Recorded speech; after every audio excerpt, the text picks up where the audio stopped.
Best signing of the year without a doubt. Right. Hello everybody, and welcome to another FIF TV video. I'm Dov, he's Vieri Capretta. We hope you're doing very, very well. And this is the next in our series of season reviews for the top, how many? 7? Yeah, top 7 finishers in Serie A this season. So we're going to get on to talk about Inter, FC Internazionale, because they had quite a dramatic end to the season. Fantastic end. Yeah, but before we get to that, remember, go and visit the shop. Link is in the description below, where you can buy wonderful things. If you're an Inter fan, we've got some Javi Zanetti merch and swag, which you can find down below. Some lovely stuff there, so go and check that out and buy things, please.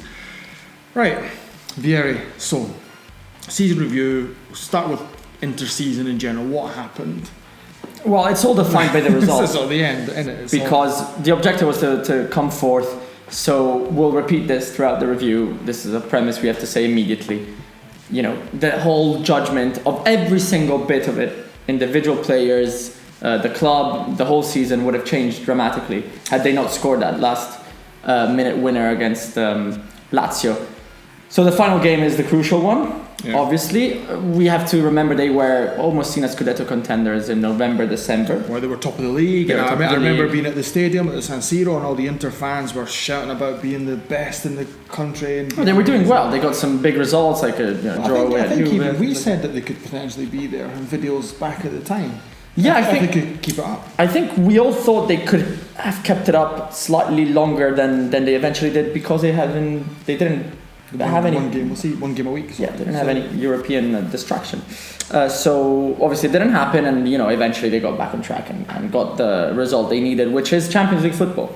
I think I will say though that obviously they did well at the start of the season, but I think one thing is kind of true for the entire campaign: they never played well. Yeah. Like when you look at a team, you think, oh, they play some great football. Inter never had that. No. Ever. If anything, they started playing better in the second half of the season, even when they got worse results. Some of the early ones were very lucky, but they never gave up. And we saw that in the final game of the season. Saw that against Roma when they got the late equalizer, still with Vecino. Although it looked like at times they had given up, which was interesting. Against smaller clubs, I think that's what Poletti needs to work on. But we'll have time for that. Now, the key players. The big one, obviously, the main one, Mauro Icardi, 29 goals, Capretta. Without a doubt. He had some glitches, some moments where... Well, he's Icardi. Well, yeah, I know, but we're hoping every season that he'll finally grow to his full footballing maturity. But I think he needs service so badly. Yeah. If he doesn't have any service, he's essentially... He did miss some easy goals, though, as well. He was, nevertheless, Capocannoniere, absolutely a key player. Yeah, exactly. For Inter, in the good and the bad moments. Yeah, if it wasn't for him, they wouldn't be in the Champions League. Absolutely, but at the same time, when he missed those easy goals, he made life harder for everybody. This is true. The next one, Ivan Perisic. Particularly at the start of the season. Yeah, first off of the season, impressive. Then a similar thing to Icardi. Even the negative side of Perisic is key to the team, because it impacts so much on results, on how the whole team play. And he disappeared way too soon. Yeah. I'd say December he was already kind of gone. So yeah, we're hoping he'll get next year a full top level season. Who did have a top level season, played every single minute, Skriniar, which fantastic, best signing of the year without a doubt. Right. It was absolutely, nobody expected it either. People were a bit kind of wary about them signing him for the amount of money they did after one good season with Sampdoria. He came in and absolutely bossed it. Yeah, he scored crucial goals. Fantastic at the back as well. Like you watch him and you think, wow, this guy, he's got it, and he certainly has. He's fantastic, and that's a defender that Inter can build a defence around for a long period. They really needed that kind of player. They haven't had a strong centre back in a while. Andrea Ranocchia, what are you talking about? Well, he's someone that's he's playing in the Champions League, and Bonucci isn't. There you go. And then I think I mentioned for Rafinha, who came in January, and also Cancelo, who started being a part of the team properly in January. The two players they'll have to see who they can hold on to. They changed the face of the team in the second half of the season. I think brought more quality. I can't remember who it was. I think it might have been Paolo Condò, who's an Italian journalist here, who said Inter need to do everything to keep Cancelo. Not Rafinha, not anybody like Inter need Cancelo. They need to do everything they can to keep him. This could almost be a video in itself. Who would you rather keep? Who would you rather keep? Leave a comment below. Yeah. But they've definitely, both of them have been key for this Inter, this season. Yeah. In the same way as moving on to the next thing we need to talk about, the coach, Spalletti. Well, for me, like my thing on Spalletti is Spalletti is a fantastic coach, right? Nobody's disputing that. However, this season I think he's made a lot of mistakes in terms of team selection, tactics in games, substitutions. It's been like there are games where you think, right, Inter should boss this, and he's made an error in judgment and the team he's put out, or bringing on substitutes like taking Icardi off, for example, against Juve.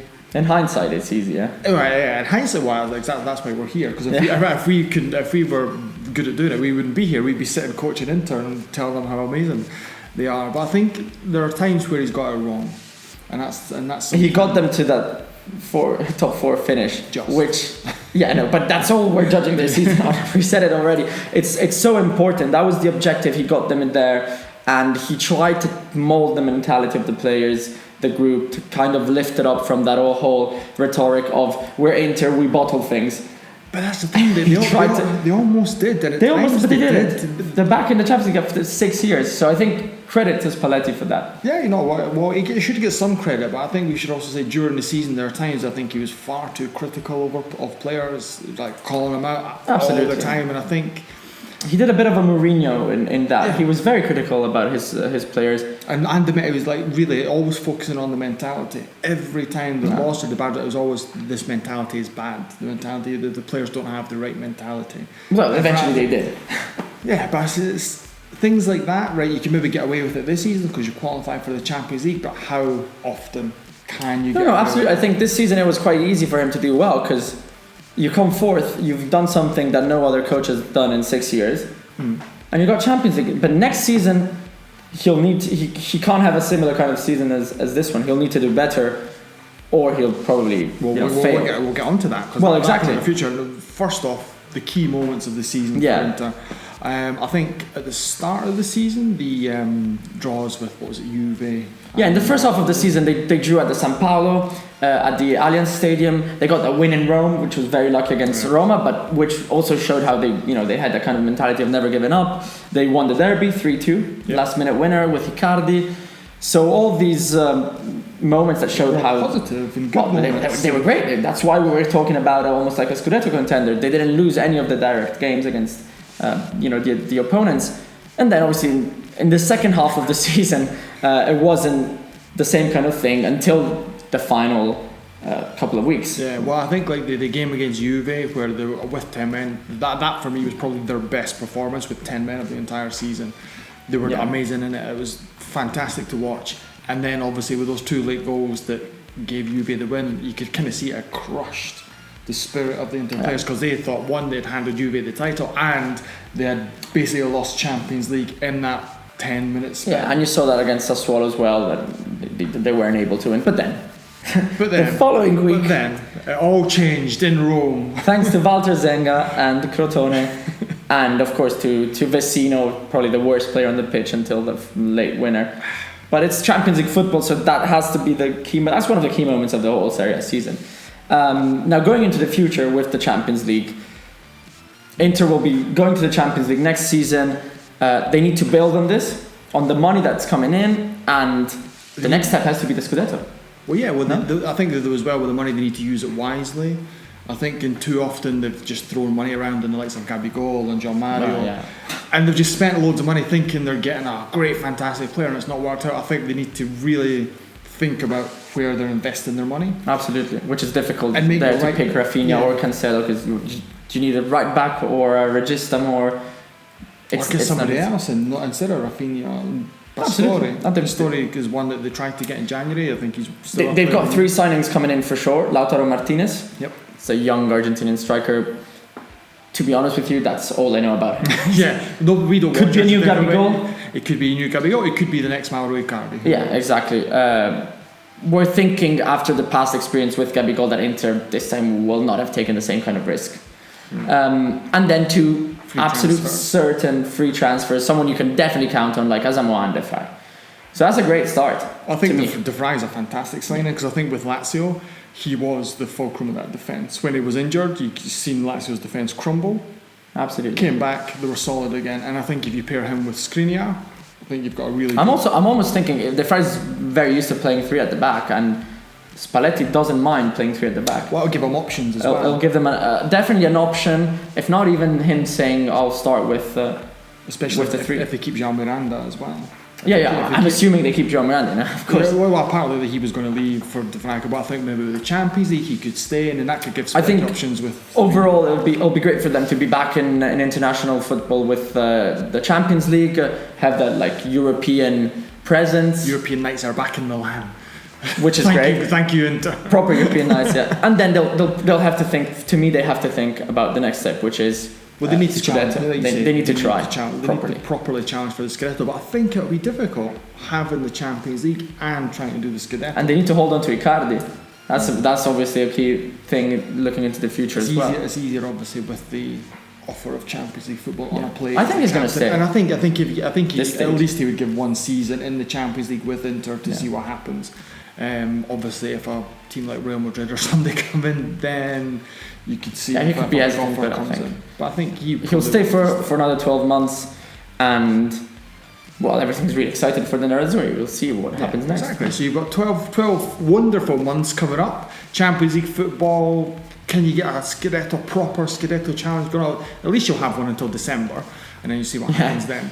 And then the possibility of some good transfers coming in the summer, along with the free transfers that already have been announced. So there you go. So things are positive for the Inter fans, which is probably something that they wouldn't have thought about 2 weeks ago. So there you go. Right, so that's Inter finished. Let us know what you think about Inter season, about the future transfers, Spalletti, all in the comment section, please. Thank you very much. You can also follow Forza Time Football on the social medias, Twitter, Facebook, Instagram, and obviously do visit website forzatimefootball.com. So until next time, there's nothing left for me to say apart from arrivederci.